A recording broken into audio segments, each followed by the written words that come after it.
Football কিন্তু shortcut কোনো জায়গা নেই, এবং আপনি আজকে আনলেন কালকে চ্যাম্পিয়ন হবেন এটার কোনো গ্যারান্টি নেই। আমরা এই ট্রিপল জয়ের পিছনে আমরা সবচেয়ে বড় ভূমিকা এবং অস্ত্রই হলো আসলে টিম বন্ডিং এবং টিম স্পিরিট। মাঠে নামলে প্লেয়াররা 100 না 200% খেলে। আমাদের মাঠে আমরা যে প্র্যাকটিস করি বা যে অপোনেন্ট টিমের সাথে আমাদের ডিফারেন্সটা, সেটা হলো আমাদের ফুটবল টেকনিক এবং ট্যাকটিক্স, যেটা আমরা আমাদের ফিলোসফি অন্যভাবে ডিফারেন্স করে রাখে।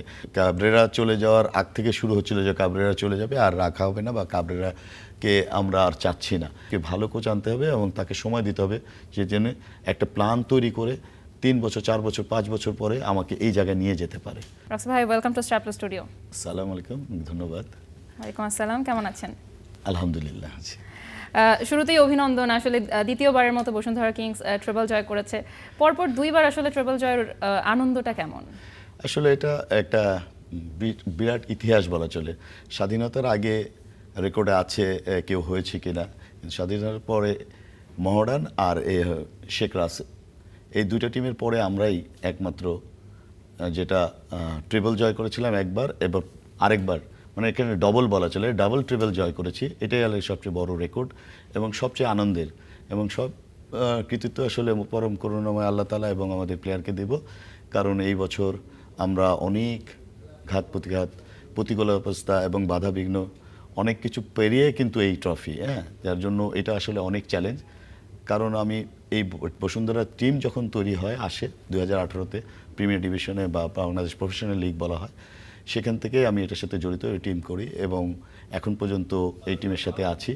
তো সেই জায়গায় আমরা যখন আগে যেমন টিম করেছি, সেই facility, player, coaching staff, foreign সব কিছু নিয়ে অনেক স্টাবলিশ ছিলাম এবং বেটার টিম ছিল। আর এই বছর আমাদের ফরেন কোচ ছিল, ফরেন প্লেয়ার ছিল, এরা সবাই কিন্তু ফার্স্ট লিগের পরে অনেক কিছুতে, আপনারা অনেক নিউজও করেছেন জানেন, আমাদের ফরেন কোচ চলে গেছে, আমাদের ফরেন প্লেয়ার চলে গেছে, আমাদের ট্রেনার চলে গেছে। কাবরেরা চলে যাওয়ার আগ থেকে শুরু হচ্ছিল যে কাবরেরা চলে যাবে আর রাখা হবে না, বা কাবরেরাকে আমরা আর চাচ্ছি না। এর যে বন্ডিং এবং প্লেয়ারদের মধ্যে যে ভ্রাতৃত্ব এবং অ্যাজ এ ফ্যামিলি, সেটাই আমাদেরকে আসলে সবচেয়ে বড় অনুপ্রেরণা জুগিয়েছে। এবং আমরা এই ট্রিপল জয়ের পিছনে আমরা সবচেয়ে বড় ভূমিকা এবং অস্ত্রই হলো আসলে টিম বন্ডিং এবং টিম স্পিরিট, যেটা আমাদের প্লেয়ার এবং কোচিং স্টাফদের এবং সাপোর্টিং স্টাফ মিলে আমরা একটা ফ্যামিলি তৈরি করতে পেরেছিলাম। সেটাই আমাদের বড় আস্থার জায়গা। তো এত বড় একটা অর্জনের পরেও আসলে প্লেয়াররা ট্রফি নিতে মঞ্চে কেন গেলেন না? না, এটা কিছু ছিল, যেমন আপনারা অলরেডি পেয়েছেন বা নিউজ হয়েছিল যে তাদের কিছু পেমেন্টের ইয়ে ছিল, ডেলিভারি বা এখানে পেমেন্ট দেওয়ার মতো ইয়ে ছিল। তো ক্লাব কিছু জায়গায় সবসময় কম বেশি এই সময় কিছু প্রবলেম ফেস করছে। তো ওই কমিটমেন্টের জায়গায় যখন ওরা পায়নি, সেই জায়গা থেকে তখন তারা ইতস্তত বা যেটা থাকে প্লেয়ারদের মধ্যে, যে আমরা সব করছি কিন্তু আমরা আমাদের আসল জায়গা, যেটা আমাদের উৎস যে পেমেন্ট, সেটা আমরা ডিউ টাইমে পাইনি। সেই জায়গায় এই যে আমাদের লাস্ট ফেডারেশন কাপে যে ইয়েটা ছিল যে আজকের মধ্যে আমরা পাবো, তাহলে আমরা ওই জায়গাটা খেলবো। তারপরেও সব কিছু ঊর্ধ্বে এবং সব কিছু বাকি রেখেই আসলে প্লেয়াররা যখন মাঠে নামে, সেটা প্রমাণ করেছে যে আমরা তাদেরকে সেই জিনিসটা তৈরি করতে পেরেছি, যে মাঠে নামলে প্লেয়াররা 100 না 200% খেলে। এবং আমরা পিছিয়ে থেকেও কিন্তু আবার দুইবার পিছিয়ে থেকেও কিন্তু আমরা ফেডারেশন জিতেছি। এর আগে আমরা এক ম্যাচ আগে কুমিল্লা মাঠে আবাহনীকে হারিয়ে অলরেডি আমরা লিগ কনফার্ম করেছি এক ম্যাচ আগে, আর প্রথম টুর্নামেন্টই হয় চ্যালেঞ্জ কাপ, সেটাও আমরা পেয়েছি। সেই হিসেবে আসলে সব কিছুই আসলে প্লেয়ারের উপরেই বর্তায়। সেই সমস্যার সমাধান কি এখন হয়েছে? ইনশাআল্লাহ এটা হয়ে গেছে। চেয়ারম্যানের সাথে আমরা ট্রফি জেতার পরে আমাদের ম্যানেজমেন্ট কথা বলেছে, আমাদের ম্যানেজার যে কথা বলে সব কিছু করেছে। কালকে আমাদের বড় অনুষ্ঠান আছে এবং চেয়ারম্যান, শ্রদ্ধেয় চেয়ারম্যান নিজে তার বাসায় আমাদেরকে ডিনারে ডেকেছে এবং সব কিছু যে ওখানেই সব ক্লিয়ার করে দিবে, সেটাও সে আশ্বস্ত করেছে আর কি। গতকালের ম্যাচে আসলে একবার মোহামেডান এগিয়ে যাচ্ছিল, একবার আসলে বসুন্ধরা কিংস এগিয়ে যাচ্ছিল, তখন আসলে ডাগ আউটে বসে অ্যাজ আ কোচ আপনার কি মনে হচ্ছিল যে প্লেয়াররা কেমন করবে? না, আসলে আমাদের টিমের, আমাদের ক্লাবে মানে সবসময় আমি অ্যাজ এ কোচ, আমরা যে কোচিং স্টাফ আছে আমাদের প্লেয়ারের উপরে অনেক বেশি আত্মবিশ্বাসী। কারণ আমাদের মাঠে আমরা যেই প্র্যাকটিস করি বা যে অপোনেন্ট টিমের সাথে আমাদের ডিফারেন্সটা, সেটা হলো আমাদের ফুটবল টেকনিক এবং ট্যাকটিক্স, যেটা আমরা আমাদের ফিলোসফি অন্যভাবে ডিফারেন্স করে রাখে। আমরা বাইরের অনেক খারাপ মাঠেও ভালো ফুটবল খেলে এই আবাহনী, মহডার্নকে কুমিল্লার মাঠে, ময়মনসিংহের মাঠে বা মুন্সিগঞ্জের মাঠে হারিয়ে আসছি। আর এই মাঠে আমাদের অনেক বেশি আত্মবিশ্বাস, কারণ যে আমাদের টিমের ভিতরে সেই জিনিস আছে, যদি আমরা 2 গোলও খাই আমরা 3 গোল করতে পারবো। এটা আমাদের প্লেয়ার এবং কোচিং স্টাফের আত্মমনোবল এবং এখানে একটা বড় কনফিডেন্ট লেভেল কাজ করেছিল। সেই জন্য যে আমরা যেহেতু আমরা পরে গেছি, একটা প্রেশার ছিল, টিম টাইমলি আসেনি বা ওয়ার্ম আপ করতে পারিনি, সেই জিনিসগুলি একটা রিদম থাকে, সেইটা থেকে আমরা পিছিয়ে ছিলাম। দেখেছেন আপনারা, খেলা শুরু হয়েছে 4-5 মিনিট পরে, সেখানে ওয়ার্ম আপের টাইম থাকে 30 মিনিট, আমরা 20 মিনিট করতে পেরেছি। সব কিছু মিলে স্টার্ট যখন করেছি এবং ভালোই স্টার্ট করেছি, কিন্তু সেই টিউনিংটা ছিল না। আমরা যেই টেম্পোতে খেলি সেটা করতে পারিনি, যে এটা একটা ভালো টিমের যে ওয়ার্ম আপ থাকে বা একটা ফাইনাল ম্যাচের জন্য যে এক্সপায়ার থাকে সেটা কম ছিল। গোল খাওয়ার পরে আমরা আরও একটু টনক নড়ে যায় যে হ্যাঁ, এত তাড়াতাড়ি গোল পেয়ে যায় এটা ফ্রি কিক থেকে। তো আমরা খালি প্লেয়ারকে বলেছি সাবাস, তোমরা পারবা, তোমাদের হাতে সব কিছু, এখানে আর শেখানোর কিছু নেই, কেন সারা বছর যে ট্রেনিং করে গেছো সেটা তোমাদের সাকসেসের জায়গায় আসবে। এবং সেকেন্ড হাফে সেটা আমরা প্রমাণ করেছি। আমরা ট্যাকটিক্যালি কিছু চেঞ্জ করেছি, প্লেয়ার এবং পজিশন, যেটা মোহামেডানের সাথে খেলতে হলে আমাদের সেকেন্ড হাফে যে কী করতে হবে সেটা আমরা আসলে প্রমাণ করতে পেরেছি। প্লেয়াররাই সেটা করে দেখেছে এবং আমরা ভালো মার্জিনেই জিতে এসেছি। আমরা আসলে বিদেশি প্লেয়ার এবার খুবই কম দেখেছি, তো বিদেশি প্লেয়ারের সংখ্যাটা কমে আসার কারণে কোনো চ্যালেঞ্জ মনে হয়েছে কিনা? হ্যাঁ, এটা স্বাভাবিক। একটা টিম যখন করে 4টা ফরেন রেজিস্ট্রেশনের সিস্টেম ছিল, 3টা মাঠে খেলতে পারবে এবং ফরেনের চেঞ্জিংয়ে ফরেন প্লেয়ার খেলতে পারবে। তো আমরা সেইভাবে 4টাই প্লেয়ার নিয়েছিলাম, যেটা দিয়ে আমরা শুরু করেছি। আমাদের যেটা চ্যালেঞ্জ কাপের যেটার প্রতিফলন ছিল, যেটা আমরা এএফসি কাপ খেলতে গেছিলাম, চ্যালেঞ্জিং কাপ যেটা 3rd স্টার বলে, সেখানে আমরা কাতারে কিন্তু 4 ফরেন নিয়েই খেলে এসেছিলাম। সেখানে টনি ছিল, সেখানে সানডে ছিল এবং আগস্ত ছিল, যে ব্রাজিলে আমরা ফার্স্ট লিগে দিকে ছেড়ে দিচ্ছি। আর পরে টনি এবং সানডে কিন্তু ওরা বেতন পাচ্ছে না বা বেতনের সমস্যার জন্য টিমের সাথে তারা প্র্যাকটিস বন্ধ করে দেয় এবং ম্যানেজমেন্ট এবং ওদের জিনিসগুলি এমন হয়ে গেছে, ওরা প্রফেশনালি যায় না। একটা প্লেয়ার, তার কাজ হলো বেতন কি না হচ্ছে ওর এজেন্ট আছে, সে কাজ করবে, কিন্তু তুমি প্র্যাকটিস করবা মাঠে 100% থাকবা। যদি আমি তুমি 10 দিন প্র্যাকটিস করলা না, কিন্তু আজকে তোমাকে পেমেন্ট দিলাম, কালকে তুমি খেলবা, সেটা কিন্তু ফুটবলে অ্যাজ এ সায়েন্স তা বলে না। একটা প্লেয়ারের 2 দিন থেকে 3 দিন না করতে পারলে সে অনেক ডাউন হয়ে যায় এবং এত ভালো টিমের যে এই টিউনিং বা এই টেম্পোটা সে ধরে রাখতে পারে না।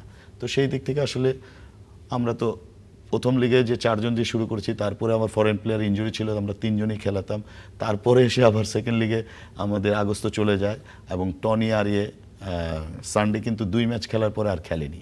তাহলে আমরা ডোরিয়ালটন নিয়ে আমরা খেলেছি এবং সেটা আমরা প্রমাণ করেছি আসলে টিম ফরেন বা দেশি আসলে এখানে আমাদের মুখ্য। দেশি প্লেয়াররা আমাদের বেটার, সবচেয়ে ভালো, এবং সবাই ন্যাশনাল টিমের, এখন 13 জন ন্যাশনাল টিমের, 12 জন ন্যাশনাল টিমের প্লেয়ার আছে, 9 থেকে 10 জন রেগুলার খেলে, সেটা আমাদের অনেক বড় অ্যাডভান্টেজ। এবং এরা আমার পুরনো, সবাই একসাথে বন্ডিং আছে, সবাই সবার ফিলোসফি বোঝে, সেটাই আমাদের আসলে সবচেয়ে বেশি অস্ত্র হিসাবে কাজ করেছে। একটু যদি জাতীয় দলের প্রসঙ্গে আসতে চাই, জাতীয় দলের কোচ হিসেবে হাভিয়ার কাবরেরার পরে আপনি আসলে কাকে প্রত্যাশা করছিলেন, যাদের আমরা শর্ট লিস্টের নাম পেয়েছিলাম, অথবা এখন আসলে কাকে প্রত্যাশা করছেন? না, এটা আসলে সম্পূর্ণ কাবরেরা চলে যাওয়ার আগ থেকে শুরু হচ্ছিল যে কাবরেরা চলে যাবে আর রাখা হবে না, বা কাবরেরাকে আমরা আর চাচ্ছি না। তো ন্যাশনাল টিমে কাজ করার জন্য যেটা থাকে, এখানে কিন্তু ন্যাশনাল টিম ম্যানেজমেন্টের জন্য 3 জনের একটা কমিটি করেছে।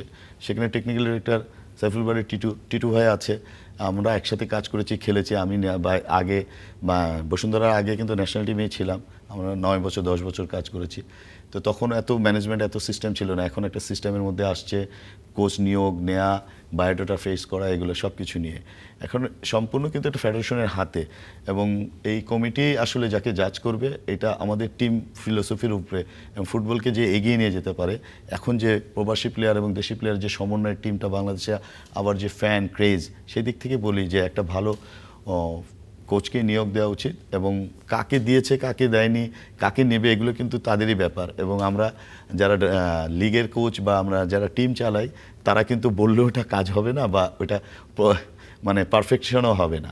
এখন ফেডারেশনের কিছু রুলস অ্যান্ড রেগুলেশনের মধ্যে থাকে, যেটাকে নিয়ে আসলে এবং যেভাবে নিয়ে প্লেয়ারদেরকে রান করতে পারবে এবং ফুটবল বাংলাদেশ ন্যাশনাল টিম ভালো করবে, সেই দিকটাই সবচেয়ে বড় নজর দেওয়া উচিত এবং লং টাইম রাখা উচিত। যেটাকে ফুটবল কিন্তু শর্টকাট কোনো জায়গা নেই, এবং আপনি আজকে আনলেন কালকে চ্যাম্পিয়ন হবেন, এটার কোনো গ্যারান্টি নেই। যার জন্য আপনি কোচকে ভালো কোচ আনতে হবে এবং তাকে সময় দিতে হবে, যে জন্য একটা প্ল্যান তৈরি করে 3 বছর 4 বছর 5 বছর পরে আমাকে এই জায়গায় নিয়ে যেতে পারে। সেই জন্যই কোচকে ওইভাবে সলিড দেখে তারকে নিয়োগ দেওয়াটাই কাম্য মনে করি। আপনি আসলে নিজে অনেকদিন জাতীয় দলের অ্যাসিস্ট্যান্ট কোচের দায়িত্ব পালন করেছেন, তো যাদের নাম আমরা শুনছি, এদের মধ্যে থেকে আপনার কাকে মনে হয় যে কে আসলে কোচ হওয়ার জন্য পারফেক্ট? হামজা সুমিতের? না, এটা তো প্রথম যার নাম শুনেছিলাম তাকে রাখলেই সবচেয়ে বেটার হতো, কারণ তার ব্যাকগ্রাউন্ড এবং প্রোফাইল অনেক হাই ছিল। Rosario Michael. Coleman Coleman. Coleman কোলম্যানকে আমরা ধারণা করেছিলাম, এখন পর্যন্ত লাস্টে তো দেখলাম কোলম্যান হচ্ছে না, এবং তার কিছু টেকনিক্যাল কিছু প্রবলেম ছিল যেটা তার এজেন্টরা তৈরি করেছে। তাবিদ ভাই নিজে বলেছে প্রেসিডেন্ট যে এই সিস্টেমে আমরা কোচকে নিতে পারবো না, এবং বাকি যা হচ্ছে এখন আবার শুনেছি টুলি না, ডুলি। হ্যাঁ, টমাস টুলির এখন সেও কিন্তু ন্যাশনাল টিমের বাইরে কাজ করে আসছে। এখন আরও দুজনের নাম ভিতরে আছে এখনও, যেটা আসেনি বা আসতেও পারে। এটা আসলে ম্যানেজমেন্ট এটাকে নিয়ে, আমি বারবারই বলছি আসলে আমাকে ফুটবল এগিয়ে নিয়ে যাওয়ার জন্য যার ফিলোসফি আমাদের ফুটবলের সাথে যায় এবং টেকনিক্যালি অনেক শার্প। শুধু আমার অনেক ব্যাকগ্রাউন্ড আছে, অনেক বড় টিমে আমি কাজ করেছি। এখানে আমার এশিয়ান মানে আমার ফুটবলরা কী অবস্থা আছে, কোথায় খেলে, এই জিনিসটা সবচেয়ে বড় দরকার। এবং আমাদের ফুটবলকে সে কীভাবে ফলো করছে, তার আগ্রহ কতটুকু, সেই জায়গা থেকে চিন্তা করলে সে কীভাবে প্ল্যান দিবে, তারপরে যে এটাকে সাকসেস করতে হবে। সেই জন্য আসলে যাকে নিয়োগ দেওয়া হয় সেটা আসলে ফেডারেশন বুঝবে। তা আমার ছিল যে কোলম্যান আসলে এটা মনে হয় যে ফুটবলকে কিছু দিতে পারতো। হয়তো আমরা আমাদের ফুটবলকে আরেকটু ভালো জায়গায় দেখতে পেলে পারতাম। পুরো জাতি আসলে কোলম্যানকে চাচ্ছিল যারা ফুটবল ফ্যান আছে, কিন্তু 10 মে প্রথমে কোচের নাম ঘোষণা করার কথা ছিল, সেই 10 মে তারিখটা আমরা আজ অবধি পেলাম না। এর পেছনে কি কারণ থাকতে পারে, কি মনে হয়? এটা আসলে আমি যেহেতু ফেডারেশনে নেই, আবার ফেডারেশন নিয়েও আমি এটাকে কাজ করি না, এটা আমার বলারও কোনো অবকাশ থাকে না। আমরা আমাদের টিম নিয়ে বা লোকাল লিগ নিয়ে, অনেক প্রফেশনাল লিগ নিয়ে অনেক ব্যস্ত ছিলাম, আমাদের কোচ নিয়ে, আমার প্লেয়ার নিয়ে অনেক কাজ করেছি। তারপরে এটা আসলে সম্পূর্ণই ফেডারেশনের বর্তায়, এবং তারা আরও যত তাড়াতাড়ি কোচ দিতে পারে প্লেয়ারদের টিমের জন্য, এটা বেটার একটা সবসময়। কারণ সামনে অলরেডি দুটো জায়গায় আমাদের খেলার ইনভিটেশন আছে, যেটা সান ম্যারিনোতে যাবে একটা টিম, আর একটা যাবে মালদ্বীপে। তো কোচ যত আগে আসবে, কোচ প্লেয়ারকে চিনবে, দেখবে, কারণ মাঝখানে আমাদের অনেক দিন খেলা নেই, বা লিগ শুরু হতে হতে আবার জানুয়ারি, ফেব্রুয়ারি, জুন, জুলাই, দেন আগস্টে যে খেলা হবে। তো এই 3 মাস তো প্লেয়ার কোচরা কাউকে পাবে না বা দেখবেও না। যখন মাঠে ফুটবল গড়াবে তখন সে নতুন কাউকে দেখতে পেলে বা চেঞ্জ করতে চাইলে, এখন তো সেটা পুরনো একটা টিম তার হাতে তুলে দেওয়া হচ্ছে। তো সেই জায়গায় আসলে কোচ নিজের ফিলোসফি থেকে প্লেয়ার বাছাই করবে, সে কী ফরমেশনে খেলে, তার কী ধরনের প্লেয়ার দরকার, তার রসদ আছে কি না, সেটা সে একটা সেট আপ দিতে পারবে। এই জন্য তাড়াতাড়ি কোচ নিয়োগ হলে এটা ভালো। তা আমি আশা করি ফেডারেশন তারা আরও আমাদের চেয়ে ভালো বুঝছে এবং সেই জায়গায় আছে। যতটুকু জানা গেল যে লিগের পরপরই তারা কোচ আসছে। আমরা আসলে এখনো কোচের নাম জানতে পারিনি, কিন্তু ট্রান্সফার মার্কেট বলছে যে আমাদের জাতীয় দলের কোচ থমাস ডুলি। তো আসলে এই যে ঘরের খবর বাইরের থেকে আমাদেরকে জানতে হচ্ছে, এই মানে এই গ্যাপটা আসলে কেন? না, এটা আসলে ঠিক না। প্রচার মাধ্যম এবং অনেক কিছু কিন্তু অনেক জায়গায় অনেক কিছু বলে, এটা কতটুকু সত্য এটা জানে না। এটা আসলে ফুটবল ফেডারেশনের হাতে আছে, এবং তারা তাকে নিয়োগ দিবে এবং কত তারিখ থেকে আসবে এটা ফেডারেশন তার কিন্তু এটা ডিক্লেয়ার করেছে। আমরা একটা আনুষ্ঠানিকের মাধ্যমে আমাদের কোচকে আনবো এবং সবার সাথে পরিচয় করে দিব। বাইরে কে কি বললো সেটা নিয়ে আসলে নিউজ করা বা নিউজ ধরাও উচিত না। ডুলিকে নিয়ে আজকে বাফুফে ভবনের সামনে ফুটবল ফ্যানরা আসলে একটা আন্দোলন করেছে, যে তারা বিভিন্ন ধরনের স্লোগান দিচ্ছিল, যে টাকা লাগলে টাকা নে, ভালো মানের কোচ দে। কিন্তু আসলে এই ব্যাপারে কি বলতে চান? না, এটা আসলে দর্শকরা অনেক কিছু বলবে, তারা আসলে ফুটবলের একটা অংশ। ফুটবল ফ্যান না থাকলে ফুটবলের আসল সৌন্দর্য, ফ্যান হলো বিউটি, সারা ওয়ার্ল্ডে তাদের একটা পার্সেন্টেজ থাকে। দর্শক মানে স্পোর্টস বা ফুটবলকে এত ভালোবাসে দেখে, অ্যান্ড ডুলি যে মানের কোচ না, সাধারণ দর্শকরা কীভাবে বুঝবে? আগে তো তাকে সেই জায়গায় তাকে প্রমাণ করতে হবে, তাকে ক্ষেত্র দিতে হবে, খেলার জায়গা তৈরি করতে হবে। সে 5টা ম্যাচ খেলবে, 2টা বছর থাকবে, তখন না বলতে পারবে। সে যে কোনো কোচেরই চ্যালেঞ্জ, এবং সেই যে নাম করা কোচ যেই, তাহলে তো অ্যানচেলোত্তিকে নিয়েছে, অ্যানচেলোত্তি ব্রাজিলকে 6টা ট্রফিকে হেক্সা এনে দিতে পারবে, এটার গ্যারান্টি কতটুকু? ফুটবলে গ্যারান্টি বলে কিছু নেই। তাই না? তুলিকে যদি কনফার্ম করে সেটাকেই বাংলাদেশ ফুটবল ফেডারেশন যেই আয়তে আছে বা সব কিছু নিয়েই কিন্তু সরকারের সাথে কথা বলে এটা বসেছে, সেই জায়গা থেকে ফেডারেশন এটা ভালো দায়িত্ব নিবে এবং বুঝবে, এবং যাকে আনে তাকে কিন্তু সময় দিতে হবে। এটা অ্যাজ এ কোচ আমরা কাজ করি, টেকনিক্যাল সাইড ট্যাকটিক্যাল এগুলো বুঝতে হলে আপনাকে নতুন একটা লোক বাইরে থেকে আসবে, এনভায়রনমেন্ট, তারপর অ্যাসাইনমেন্ট, এগুলো সব বুঝেই তাকে কাজ করার জন্য। আগে থেকে যদি দর্শকরা এরকম প্রেশার দেয় তাহলে তো এটা হিতে বিপরীতে হবে, ভালো কিছু আসবে না। ভালো করার জন্য কোচকে সময় দেওয়া দরকার এবং ফেডারেশনকেও সময় দিতে হবে, এবং ফেডারেশন যেটা করছে এটা দেশের স্বার্থে এবং দেশের সব কিছু বুঝেই করছে। সাধারণ দর্শক তার ফেডারেশনের ওই কাজ বুঝবে না। কিন্তু যখন 10 মে কোচের নাম ঘোষণা করার কথা ছিল এবং তারপরে আজকে পর্যন্ত আসলে কোচের নামটা ঘোষণা করা হয়নি, ফেডারেশন কি যথেষ্ট সময়ে মানে আর কতদিন পেরোলে আসলে যথেষ্ট সময়টা? না, এটা সম্পূর্ণ আসলে আমি বারবারই বলছি, এটা তাদের ইন্টারনাল ভিতরে কিছু আছে যেটা তো আমরা সাধারণ দর্শক বা সাধারণ লোক বললে বা আমরা যতই বলি এটা জানবো না। তারা নিজেরা বসেছে, মিটিং করেছে এবং যেই কোচকে নেবে সেটাও ফাইনালাইজ করেছে। কিছু সিস্টেম আছে যেটাকে করতে হলে বা সেই সময়টা দরকার ছিল বা যেটা দরকার সেটাই তো, এটা 10 তারিখ বলেছিল তা হয়তো পারেনি, এবং সময় আছে বা যেটার সাথে কোচের সাথে কথা হয়েছে সেটা ফাইনাল হয়নি। তাহলে ফাইনাল না হলে 10 তারিখে কীভাবে একটা নাম বলবে? আন্দাজি তো কাউকে শোট করতে পারে না। তাই শো আপ করতে হলে তো আপনাকে একটা সিস্টেমের মধ্যেই যেতে হবে। তো এটা তারিখ সময় এটা হয়তো বলা হয়েছে, যে এখন বলা হলো আমাদের লিগ শেষ হলেই কিন্তু কোচ পাচ্ছে।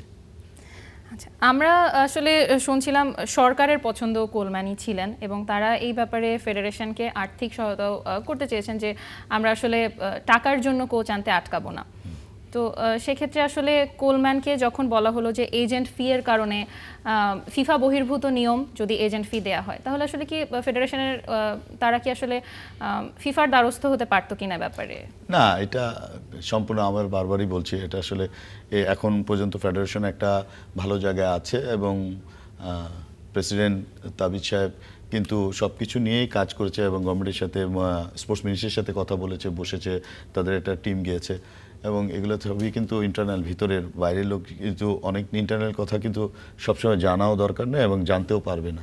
এই ইন্টারনাল ভিতরের জিনিস কিন্তু ভিতরে থাকতে হবে, যেহেতু একটা বড় মাপের জিনিস যদি রান করতে হয় তাহলে কিছু গোপনীয়তা থাকতে হয়। তো এটা তাদের ভিতরে আছে। এখন বাকিটুক যখন ফ্লাশ হবে তখন আপনারা এটার উপরে কথা বলতে পারবো বা জানতে পারবো। যতক্ষণ তারা না জানাবে তখন কিন্তু এটা জানা যাবে না। আমাদের জাতীয় দলকে আমরা একটা ভালো জায়গায় দেখতে পাই এবং তাদেরকে সেখানে নিয়ে যাওয়ার মতো কোচই আসলে আমরা চাই, সেই আশাই আমরা করছি। থ্যাংক ইউ সো মাচ আজকে আমাদের স্টুডিওতে আসার জন্য মাহবুব রাক্সি। অনেক ধন্যবাদ, আমাদের দর্শককে অনেক ধন্যবাদ জানাচ্ছি। Thank you.